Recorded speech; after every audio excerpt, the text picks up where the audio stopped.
tal? ¿Cómo están? Bienvenidos a a un nuevo encuentro en este congreso que nos reúne año a año. Bueno, mi nombre es María Evangelina Trebolle, yo me dedico a lo que tiene que ver con justicia restaurativa. De hecho, pertenezco a una cátedra de investigación de la Universidad de Buenos Aires, que dirige la doctora Silvana Greco, y de allí es donde reflexionamos, trabajamos y estudiamos diversos autores. En ese sentido, me gustaría comentarles eh, una idea respecto de lo que significa la justicia restaurativa. A ver, en el plano, digamos, más clásico, nosotros sabemos que la justicia restaurativa viene pensada para sistemas penales. Ahora, a mí en este espacio me gustaría que trabajemos un poco reflexionando sobre un sentido más amplio de la misma, ya que la justicia restaurativa tiene una lógica diferente y no solamente puede aplicarse al sistema penal. El sistema penal es un sistema de última ratio, es un sistema donde se aplica la sanción, y una sanción que tiene que ver con privación de libertad, con aplicación de sanciones severas. Entonces, no todo sistema de imposición de límites necesita de esto. Y de hecho, nosotros vemos que los sistemas de imposición de límites en el ser humano comienzan desde que somos niños, desde que vamos a la escuela, desde que empezamos a interactuar dentro de la sociedad. Entonces, a mí me gustaría en este momento pensarlo como un sistema más amplio, es decir, cómo pensarlo desde los elementos que conforman la justicia restaurativa como práctica, como fundamento, como base, como filosofía. Entonces, como filosofía la pensamos desde la reparación de un daño que ha acontecido, una conducta, digamos, que consideraríamos tal vez reprochable, tal vez no querida, y que produce una herida. Las heridas, cuando permanecen abiertas, cuando no se curan, cuando no se restauran, eh, se vuelven a abrir, y esto va a originar nuevos daños. Entonces, lo que pensamos es, a ver, cómo restaurar esa herida que tal vez es de nacimiento, que tal vez es de un contexto donde las personas carecen de sus necesidades más elementales o de la cobertura de sus necesidades más básicas. Entonces, empezar a pensarlo de esa manera, empezar a pensar de que todas las personas necesitamos de sanar nuestras heridas. Y ahí aparece el primer elemento. El primer elemento es la reparación. Es decir, cómo lograrlo, cómo implementarlo. Esto es lo difícil. Y ahí es donde aparecen las prácticas restaurativas. Las prácticas restaurativas aparecen precisamente a través de esta conjunción de necesidad de reparar un daño hecho sobre las personas, que es lo primero que tenemos en la concepción clásica. En las concepciones más modernas tenemos esto que es el sistema, la comunidad, dónde vivimos, cuál es el contexto, cómo se desarrolla nuestra vida, lo que en el escenario de el pensamiento de Krista Pelikan significaría life work, es decir, la vida en danza, la vida en movimiento. Y por otra parte, la participación, es decir, cómo participa una comunidad de esta reparación, de esta restauración, es decir, quiénes son los que deben participar. Eh, Acá es donde me gustaría señalarles esto de la mirada amplia. La mirada amplia, ¿en qué contexto? En el de la protección de los derechos de las niñas, niños y adolescentes. A nivel nacional, la ley que regula la protección de estos derechos es la ley 26061, que habla de muchísimos derechos, que todo está muy bien, que todo tiene que ver con los tratados internacionales y que todo está perfecto, desde lo normativo.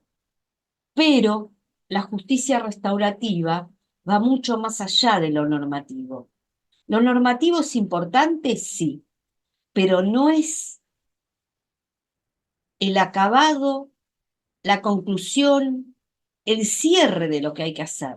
Lo normativo necesitamos implementarlo, necesitamos llevarlo adelante, necesitamos implementarlo. Y ahí es donde aparece esto que llamamos prácticas restaurativas.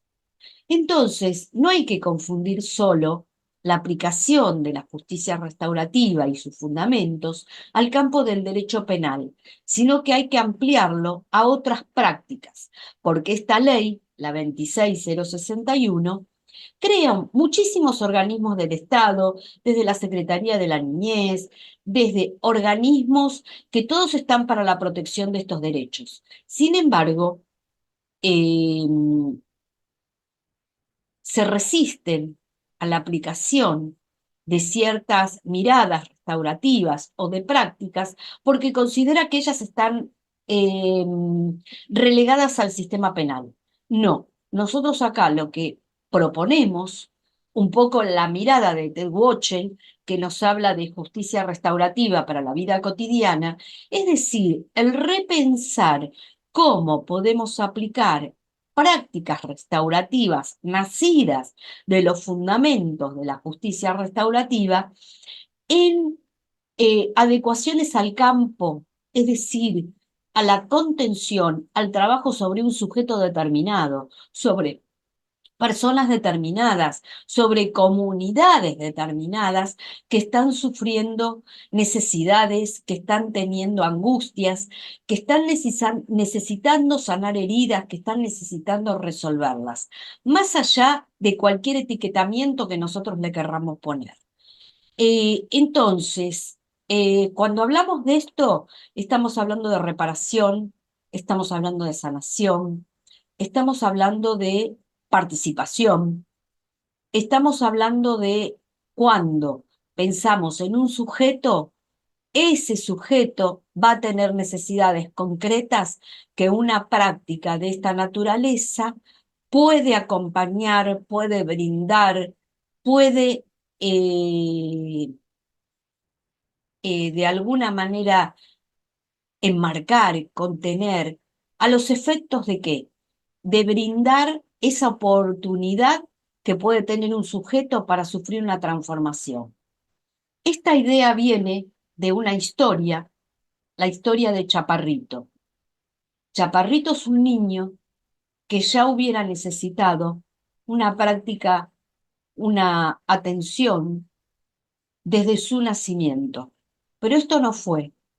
Pero a los 4 años, cuando ya la ley 26061 ya había nacido y ya tenía, digamos, un recorrido, un maestro, una maestra, llama la atención al Estado sobre su situación. ¿Cuánto tiempo habrá pasado sin que ningún organismo, sin que nadie tuviera el coraje de aplicar algún sistema de contención, de prevención, de acompañamiento? Chaparrito fue creciendo y Chaparrito muere eh, dentro de su realidad, dentro de su contexto, a manos de otra banda, de otras personas que, qué bueno, que se cobraron con su vida. Persona que no tuvo oportunidad, que no tuvo la posibilidad de apreciar qué significa la vida, qué significa el seguir adelante. Una historia como tantas.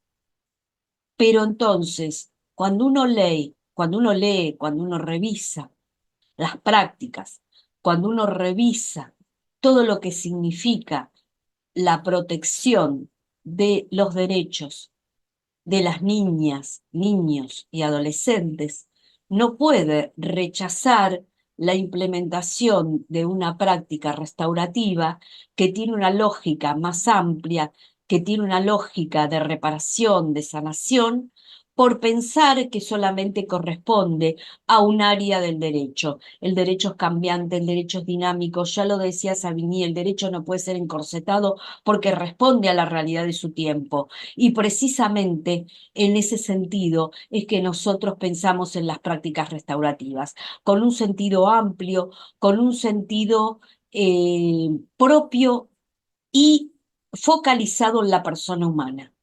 Entonces, en ese sentido, focalizado en la persona humana, les traigo a colación lo ya escrito por la doctora Gladys Álvarez en lo que se identifica como una justicia pensada para el sujeto, como algo que se piensa personalmente, como son los métodos alternativos que se piensan para una comunidad, para una persona.